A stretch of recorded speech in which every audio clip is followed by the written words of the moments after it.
Alright guys, so this is a video over piecewise functions, so I'm going to go ahead and go through this.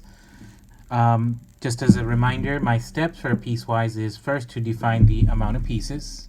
So you'll either have a piecewise function that is 2 pieces or 3 pieces. You can have more than that, but they won't ask you about anything else bigger than that. We're going to define the boundaries, and again, boundaries are happening, like as an example over here. So over here the boundary would happen at 1.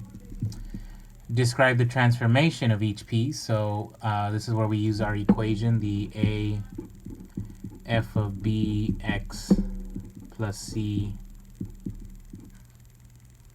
plus d. So I'm going to find a, b, c, and d for each piece, and then in the end we'll graph. Okay, and so I'm going to go ahead and go through. We did this in the classroom, but these are the notes for one of the examples, and I'm going to go over a 3-piece one because this one's a little bit more difficult to go through. So this is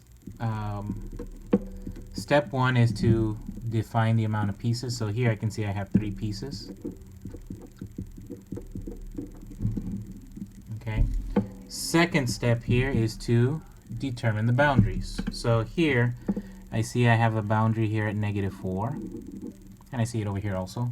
And I also have one at 0. So I'm going to have a boundary at x equals -4 and at x equals 0. Okay. Since this is numbers less than 0, I know that the graph will look like this piece right here on the left, like this one on the right, and this will be in that middle section between -4 and 0. Okay, and so third step now is to describe the transformation of each one of these pieces. So I'm going to go ahead and do that.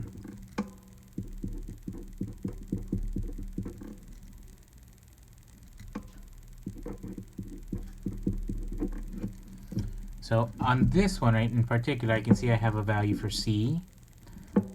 So when I describe the transformation, I don't have a value for d, b, or a. And c, since this is a +5, I know that I'm moving to the left by 5 units. Okay.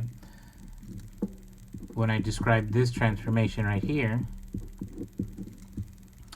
I have an a value and a c value. So I know the a value is telling me to stretch 2 vertically, and it's also telling me to reflect across the x-axis.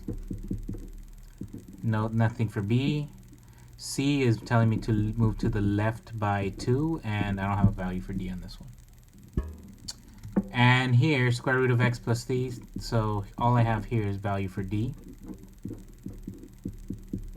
So these are all blank, and +3 with d tells me to move up 3. So I'm going to go ahead and do this in pencil now from this point. So I'm going to draw now. I'm at step 4, graph. So I'm going to graph each individual piece. So remember, parent graph here is x squared. So that looks, x squared, and I know that because of the squared. So that looks like a u. But I'm going to move this u 5 to the left. So I'm going to go 1, 2, 3, 4, 5.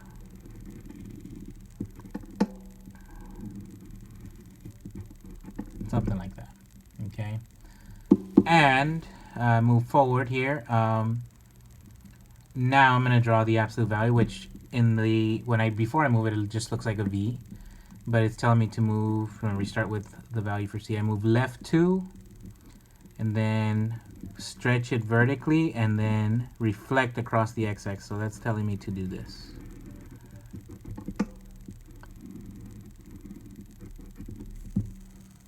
Okay, and remember, we're going to erase a little bit right now. And the last one, square root of x plus 3, so that looks like this, this kind of weird U shape on its side. And then I'm going to move that up 3, 1, 2, 3. So it looks like that. Okay, so next step, looking at boundaries. So I'm going to draw one at -4. And at 0. So I know that my graph looks like the x squared on the right side of negative 4. So here, guys, I'm going to go ahead and erase anything that has to do with this piece, okay, on the left side of that line. And I'm going to fill it in because here this is when I'm less than or equal to negative 4. So let me go ahead and fill it in. I know I look like this middle graph in the between negative 4 and 0, so this piece of the graph is not in between negative 4 and 0, and neither is this piece.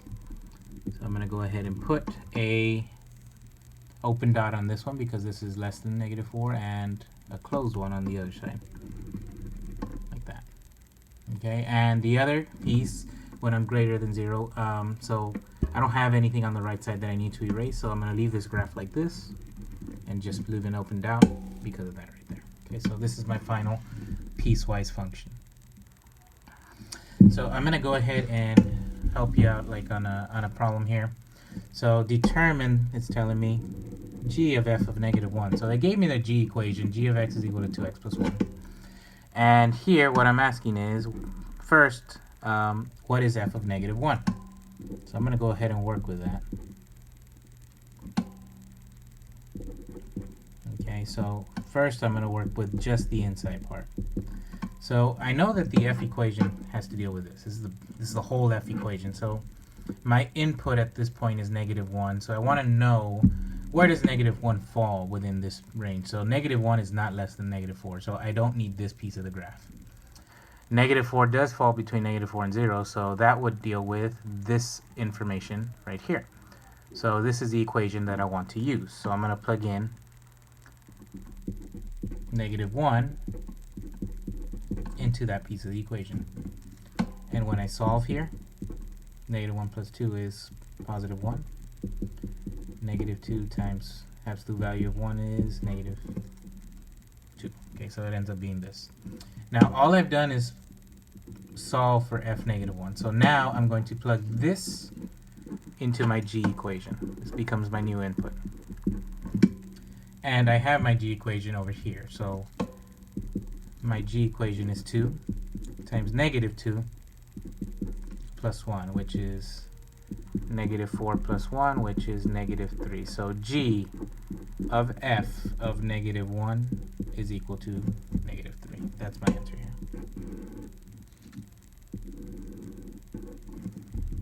Okay. So again, guys, this is piecewise functions. Make sure that you study, and we will see you in the classroom.